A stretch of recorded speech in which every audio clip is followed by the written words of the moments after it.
"Look, darling, isn't the snow beautiful tonight?" She said nothing, simply remaining stiff in the aged wooden chair. He smiled and continued to sip from his mug of hot chocolate. He found her cold, silent demeanour adorable, one of a number of things he had come to find irresistible about her. She just sat there, staring with an expression of permanent fright back at him from in front of the window. Behind her, he could see the white specks as they fell in a slow, soothing flurry. He looked up at the ancient grandfather clock. 11:30 p.m. "Not much longer now, my sweet Delilah." He got up and made his way to the blaze in the hearth. He began pouring himself some more of the piping hot cocoa before looking back to the window, meeting gaze once more into her faded baby blue eyes. "Why don't you have a mug, my love?" Still, only silence served to answer his offer. He softly grunted in amusement before then closing the top of the kettle. He took another sip as he continued to watch her.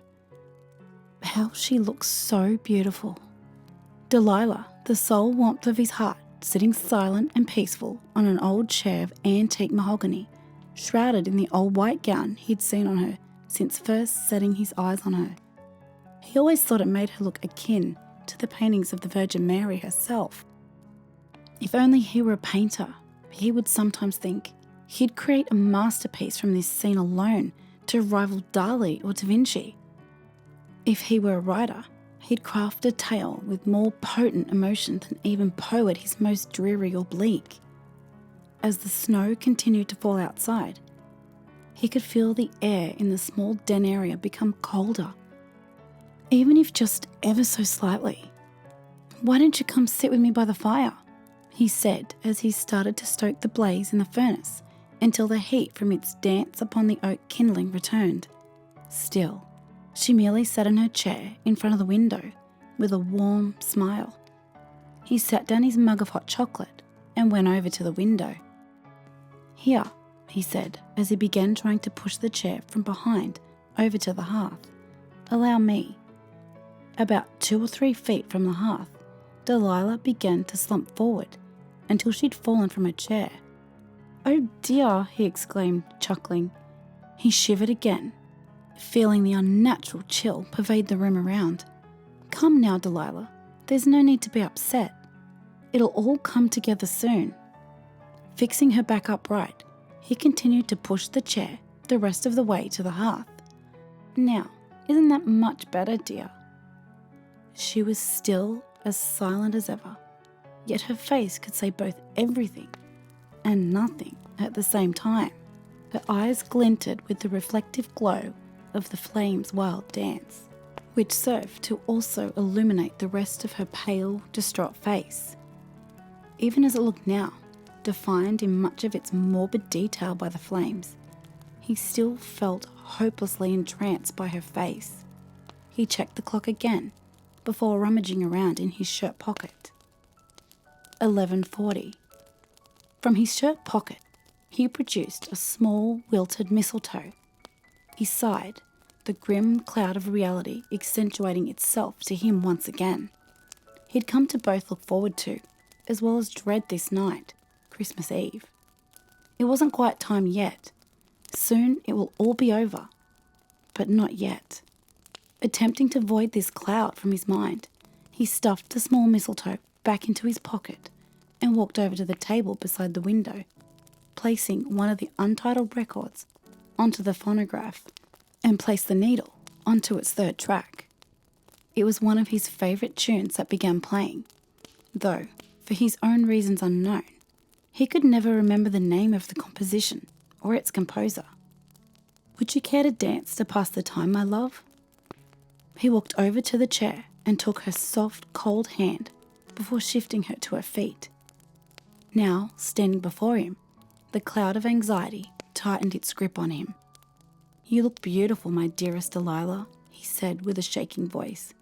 He could hear her voice resonate distantly within the back of his mind, sounding as though it were echoing from the peak of a mountain. "In life or in death, I will always have your heart, Arthur, and my kiss will be the sole warmth of your body, your heart, and your soul. Slowly, carefully, he began to shuffle around the room with her limply hanging in his arms. He tried, of course, to keep her braced upright against his chest, to no effect. In spite of this, though, he merely waltzed on with her, still smiling warmly to her. The longer he stared into those two stiff, oceanic-hued irises, the more those horrible, maddening memories returned to him. Memories of that first fateful night he lost himself to the lust for his dearest Delilah. The night that would spell the beginning of his own undoing. He could almost see it now, in every exact detail, looking into her cold, frozen eyes. The long walk down the icy road, the night sky, the gas-lighted lamps that stood to sparsely pepper the white blanketed ground with their dim glows. It was deathly cold that night, only just over a month to the day before now, and he was walking alone from another evening toiling at the local market. He'd made this very same walk many a night before, but this was different for him. How he could not have then known exactly? Nevertheless, something had changed in an almost supernatural manner in his mind that night. It had become very late when he saw her for the first time. There by the street lamp she stood, shrouded in a dress as white as the very snow. And oh, those eyes, those baby blue eyes that immediately seized him and kept him spellbound. He felt a sense of tranquil warmth spread throughout his body with the image of that first shy smile she gave him when she saw him. That smile of fragile innocence, and yet of a cunning nature. He saw that she was trying to hang something from the top of the post when he began to approach her. When he drew near, he could see that it was a mistletoe that she was attempting to hang, the very same one he now kept in his pocket as he danced on. "Hello there," he greeted. "Is it not just a tad early for these?" She responded with the same playfully sly grin and replied, "The heart doesn't lie, and my heart tells me that the time is just right." "The time for what?" he asked, confused. She giggled. "The time for one's heart to be warmed by a lover's kiss." He wasn't quite sure what she meant, but he somehow felt she was right. He could see she was struggling to hang the mistletoe. "Here, may I?" She gave him that softly sweet smile and handed him the mistletoe. He then hung it from the top of the gas-fueled street lamp. "There we are, hung where you and all others can see." Her smile widened as she chuckled. "You know what they say?" she asked him in a balmy, almost seductive tone. He looked to her, intrigued. "The mistletoe is deadly if you eat it, but the kiss is even deadlier if you mean it." He laughed before losing himself once again into her eyes. Even as cold as it had become, he felt an extreme sense of warmth pass through him. It was as though he were next to a bonfire, and he would even begin to unfasten his winter garbs. Before he could do or say anything, she placed a slim, tender hand upon his chest. Instantly, a cavalcade of emotions ran down into a torrential downpour inside of him. Suddenly, all perception of the world around him was lost. He continued to lose more of himself into her eyes, those light, baby blue whirlpools. "What's your name?" He said nothing. He could only barely perceive the sound of her voice. "What is your name, sir?" Still transfixed in her stare, he gibbered out, Arthur." She smiled and continued to caress his chest tenderly, now working her hands up and around his neck. She looked up to the mistletoe and then back to him, her grin growing. "Will you kiss me, Arthur?" she cooed. "Kiss me neath the mistletoe?" His body began to act before his mind would register their actions.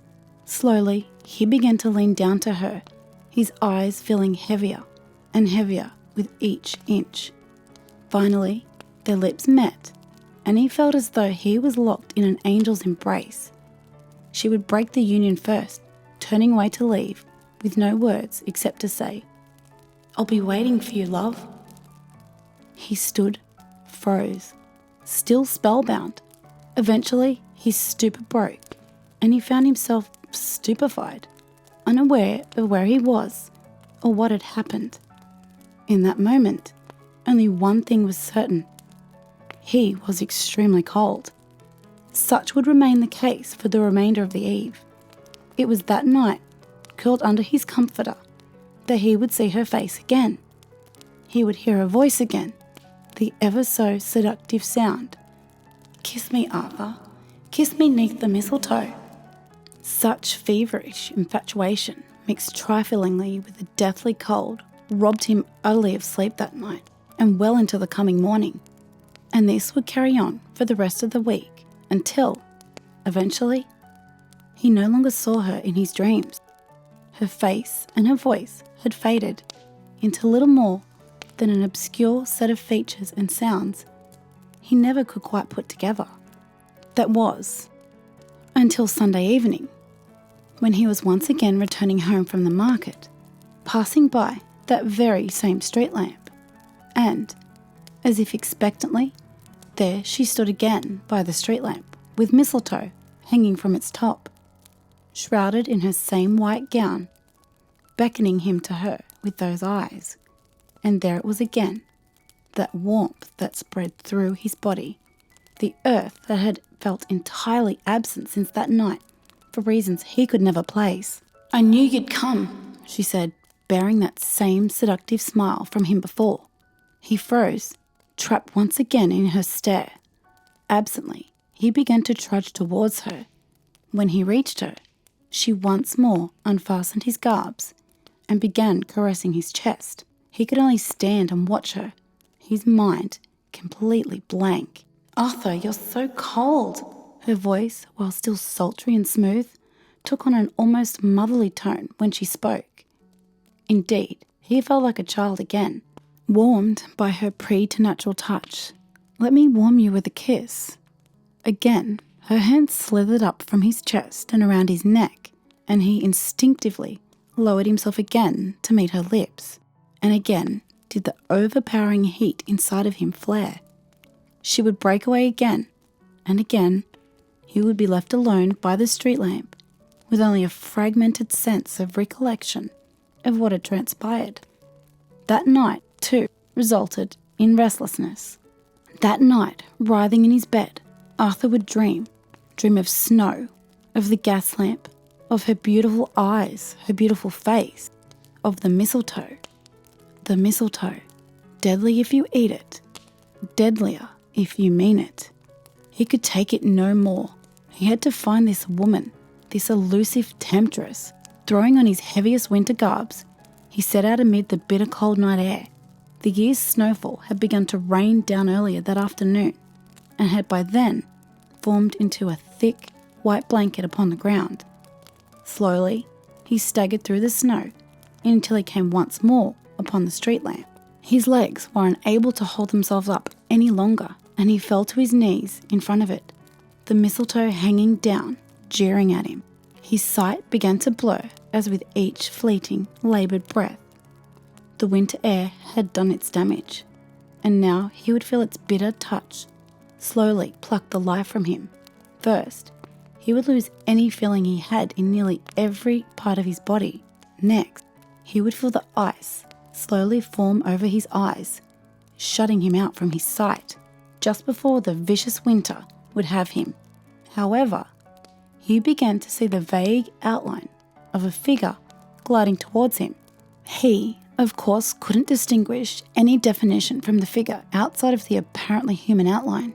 The approaching figure almost seemed to blend in with the surrounding snow. Only the long crimson hair braided around the figure's neck gave him clarity. It was her. Or was it?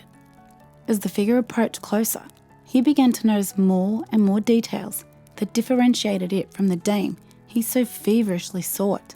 This new woman, while very similar in many of her features to the other, had much more pale, almost desiccated skin. Had he still the feeling in his body? Arthur would have been sprinting for dear life. He could only lie and wait for this gruesome spectre to have her way with him. He could feel his heart thunder and quake against his chest with every inch she gracefully floated across the snow. He wanted desperately to at least close his eyes, sparing himself the sight of whatever horror he would face at her whims when she finally reached him. She froze before him, staring down to him with eyes that were only a faded resemblance of the baby blue gems he'd been entranced by. The spectre knelt down to him and placed its pale, bony index finger on his lips. To his amazement, the spectre's finger wasn't cold or frigid as he would have expected from one who looked as gravely as she. Rather, he felt the wave of heat begin to pervade him again. She then cupped his chin in her frail hands and leaned in to kiss him. Instantly, all feeling returned to his limbs. He then stood up as he watched the spectre turn to leave. "Wait!" he exclaimed. She stopped and turned her pale, dead face to him one more. "Who are you?" She turned slowly before rushing to him in a staringly fluid motion that was too quick for him to perceive. She was upon him again and taking him firmly by the throat, whispered into his ear in almost too soft a whisper, "I am Delilah. I am the warmth of your heart, the blazing fire in your chest that you can never again live without." With that, she released him, and he watched her vanish far into the horizon. Before he could even blink, just as before, he was left alone and bewildered, unable to remember what had just happened or why he'd even come. The only thing he was able to remember were fragments of a face, the face of a beautiful woman, as well as the face of a ghastly corpse. Along with this, Arthur could hear a soft, rasping whisper swim through his mind. The voice was, of course, utterly indeterminate, without any sort of identity or definition to its origin. "A kiss from my lips will now and always be what keeps thy heart warm and beating, lest it submit to a cold, bitter end." That night was when his dreams of her first became vivid and clear. He saw her again, standing amid the snow, giving him that same dubious smile, indicative of sinful desire, and looking upon this face, he fell helplessly into her whims and slowly walked to her. The snow began to flurry from above, and he could feel the chill begin crippling him again. The temptress extended her hand and curled her finger to beckon him closer. "Come, will you dance with me, Arthur?" His pace quickened, and his heart raced with both excitement and apprehension until, eventually, he broke into a sprint to her. To him, she seemed so close, and at the same time, so far away the further he sprinted. At last, he reached her and was promptly seized into her embrace. And like he was now in his living room with her, they waltzed about amid the wide expanse. All the while, his attention was fixed to her radiant smile, augmented by those baby blue irises. "Kiss me, Arthur," she crooned to him with that angelic voice. He closed his eyes and leaned into her with anticipation. Likewise, she would yield her lips to him and felt the intensity of the sun burst within him. Slowly, however, he watched in growing fear as her face slowly devolved into the familiarly haunting necrotic visage that plagued his subconscious mind. Aghast, he shoved her away and attempted to flee. Something caught his feet, and he fell prostrate into the snow. She was once more upon him, leering down to him with those cold, dead eyes. She knelt down and reached her hand down to him, clutching something small and frail in her withered hand. Shaking, he looked to see it was a small mistletoe. "You're so cold, Arthur," she rasped in a ghoulish hiss. "Come warm your heart with my lips, love." No, go away," he exclaimed as he felt the crippling chill return, once more causing his blood to begin to freeze solid all throughout his body. He slowly lost all sensations of touch, and his eyes started to freeze over again. Her lips opened once more and she spoke. "You can't deny me long without me, your heart, your soul will rot in a cold, icy bed. As darkness would have him, Arthur watched as the ghost, poising the mistletoe high above them, leaned forward to his right ear and whispered, "I'll be waiting, love." It was in that instant that he awoke, bolt upright, with a frightened shriek. For a time, Arthur just sat there gasping frantically, as though he were a fish being held above the water. Eventually, he was able to regain his composure, yet he still felt wrong. It was more of an empty sensation, like he'd had something removed from within him. What, how, or why, however, were questions that continued to elude him. But whatever it was, it would cause him to feel perpetually cold for many days and nights to come, regardless what he wore or how close he would sit by the blazing hearth. One thing did slowly mould into at least a minute certainty to him. One way or another, this strange phenomena presently plaguing him was likely due to some sorcerous whim of this beautiful yet mysterious dame that dominated his subconscious mind. Unable to sleep, Arthur pondered how he may be able to rid himself of this apparently strange curse, eventually concluding that no matter how strong his desire for her was, he would not heed her summons. Such proved to not be as easy as he had thought. However, every day, from rise until fall of the sun, the phantom chills would menace him without end. Constantly, he felt as though his blood had been turned to solid ice, despite at almost all times wearing his heaviest of garbs. Arthur would spend most of each following afternoon over those next 3.5 weeks huddled next to his hearth, constantly stoking the kindling to draw more heat from it.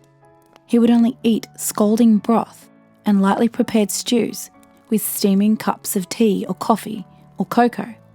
In spite of all this, still, he was always so deathly cold, inside and out. Eventually, on the Monday of the week before now, he ran out of these commodities and was forced to venture out against the wrath of the cold. He had very little money by then, having received word early that past weekend that he lost his job at the market due to his seclusion. Still, he had to find some way to banish the bitter cold that was crippling him.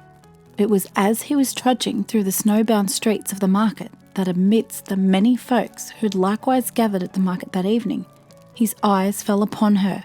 She was standing at the bakery, her luscious crimson braided hair facing out to him, hanging down her back.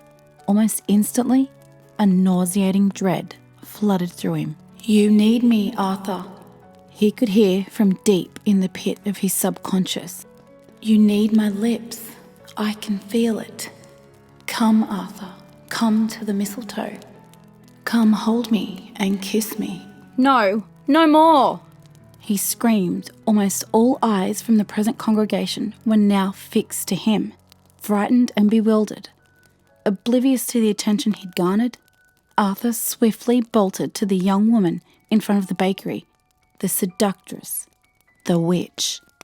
With startling strength and intensity, he seized her by her shoulders and proceeded to violently shake her. "What have you done to me?" he barked to her frightened face. Her eyes were wide and afraid, welling to the brim with tears. "Who are you?" Though he could see the fear moulded onto the young woman's face, he would not relent. "What do you want from me, devil?" she screamed and struggled frantically to free herself. To no use. Arthur was determined to end this madness that was robbing him of his body, mind, and his very soul. He would end there and now, even if it meant the death of him. "Answer me. Why have you plagued me like this?" "Let the lady go," demanded a nearby bystander in a gruff voice, a broad-shouldered man attired in thick animal fur garbs, indicative of woodland residency. Despite his hysterical frenzy, Arthur recognised the man to be none other than McDowell, the town's lumberjack. "She's a witch!" Arthur exclaimed to the crowd as McDowell pried him away from the distressed woman and began dragging him out of the market square. "She's afflicted me with some form of curse. Please, you must believe me." She's trying to rob me of my soul. The crowd merely looked upon him with disgust and shame, though as he was being forcefully towed away, he thought, no, he swore. He could see the young woman's shocked face twist into one of sinister exultation. His own flailing against McDowell's restraint was feeble at best, not impeding his iron grasp in the least. Finally, Arthur was cast face down into the snow. "Stay down if you know what good for you," he heard McDowell demand before turning and making his way back to the market square. Laying in the frigid snow, Arthur's mind was lost in a maelstrom that bordered on confusion, fear, and pure madness. Why is she doing this to me? What does she want from me? Why don't they believe me? Tried as he might, no answers came to him, pushing him further to the edge of complete collapse. Making the matter worse was that he felt the chill now, and with more potency than ever. It wasn't long before he'd succumb to the elements yet again, unconsciousness assuming full control over his mind, and the first image to assault his hollow dream was, of course, her, leaning over and jeering. "In life or death, your heart will always be mine, Arthur." He desperately tried to rid her presence from his mind to no purpose.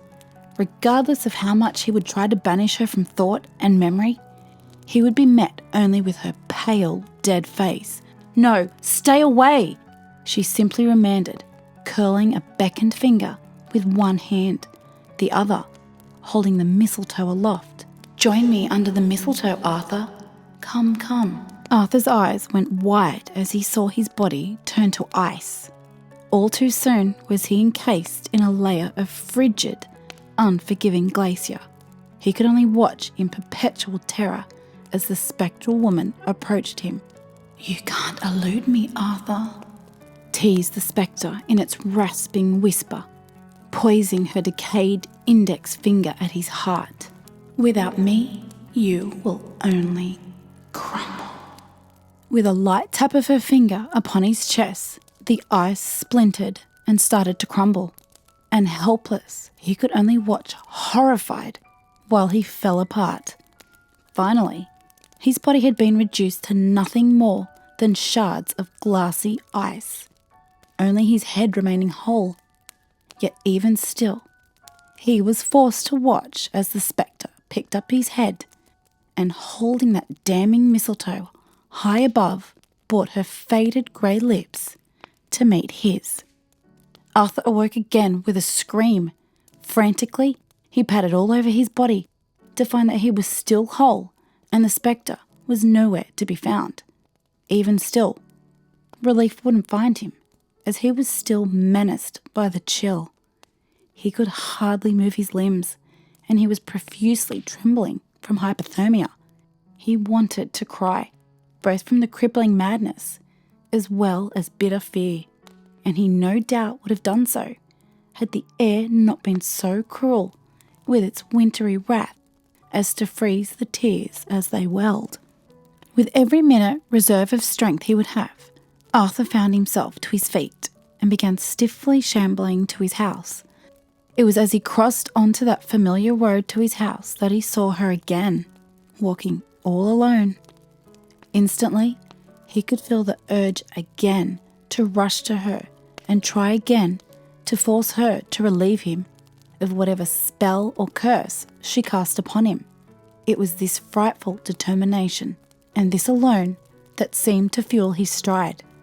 She didn't seem to notice him approaching. It was perfect, he thought. He could sneak upon her, ambush her, and be on his way with none the wiser. He would be rid of this curse at last. Thoughts fell in an avalanche of how he could force her to relieve him his torment. He was prepared to even do the worst if it came to it. After all, she's all alone now. It would be so easy, wouldn't it? Just a quick snap of her fragile little neck, and it'll all be over. And that was all he could care about, to finally be rid of this phantasmic witch and her damn accursed mistletoe. It wasn't long before he was then upon her. "Witch, I have you now!" He ejaculated venomously. When she turned to him, exposing those all too familiar baby blues that appeared frozen in fright, he knew he had her finally at his mercy. He knew he would finally end this madness. She quickly tried to hurry into her home and shut at her pursuer, but she was too little, too late. Arthur caught the door as it was about to close on him and forced his way inside. When she tried to run to the back of her house, he caught her and rudely threw her to the floor. He was then upon her again, with his hands like pythons around her throat, forcing the air from her lungs and commanding her to undo her wicked sorcery. It was in more than one way invigorating. He felt as though he were a wolf and she were a cornered sheep. The look of utter fear in her eyes fueled him. Now, he would bend her to his whim. Whatever you've done to me, witch, it ends now. I haven't, she choked out. But it was no use. Arthur's strangulation had by then rendered her speech impotent. Frantically, she claws like an animal at his face, trying to gouge his eyes.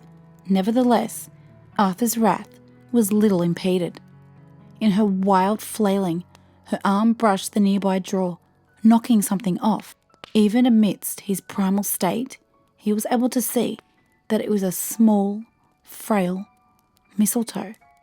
Mistletoe! He barked with lunatic laughter as he began forcing it down her throat. Deadly if you eat it! Slowly he watched the life leave her eyes. Yes, he knew he'd won now. It'll all be over. Just one quick snap. He rose up triumphantly, the adrenaline still coursing through him. He'd done it. It was over. It was all over. The witch was He stopped. Suddenly, his exultation died and was replaced with another feeling. Panic. He looked down again at the woman's inert body, now with a growing panic. What have I done? He tried to shake her, desperately hoping that she may yet exhibit life. She did not. And Arthur now felt his head begin to spin. What was he to do? He killed her. He was now a murderer. The court would have him hanged for sure. He'd be condemned as a cold-blooded monster. But no, that wasn't what happened, was it? She was a witch. Was she not? Had she not wrought misery upon his life? What he did was for the good of his own soul, wasn't it? In a brief, devastating avalanche, he began to remember her eyes, those hypnotic irises, so wan with fear. All at once, dregs of recrimination and despair caused him to huddle himself into a fetal position, sobbing. Arthur! He heard the voice only faintly, but enough to recognize it. Arthur! No, that's not possible, he stammered. All too soon, then did he feel the haunting cold infect his body once more. Crippled once again, he listened in terror as the wraith's voice appeared to close in around him with its ghastly, rasping hiss. In life or in death, I have your heart. I will keep it warm with me. Even in hell, it will belong to me, and me alone, forever and always. Arthur's body was trembling more violent than ever before now. No, you're dead! As if on cue, he saw the woman's body suddenly bolt upright. Her face was now the very same as that of the spectre, with her vibrant blue eyes now forever faded in death. Kiss me, Arthur, she croaked, as she began crawling toward him with disjointed motion. Arthur opened his mouth, yet not a sound was able to be uttered. Only pitiful croaks of fright were sounded before she was upon him, pinning him to the wooden floor, leering over him.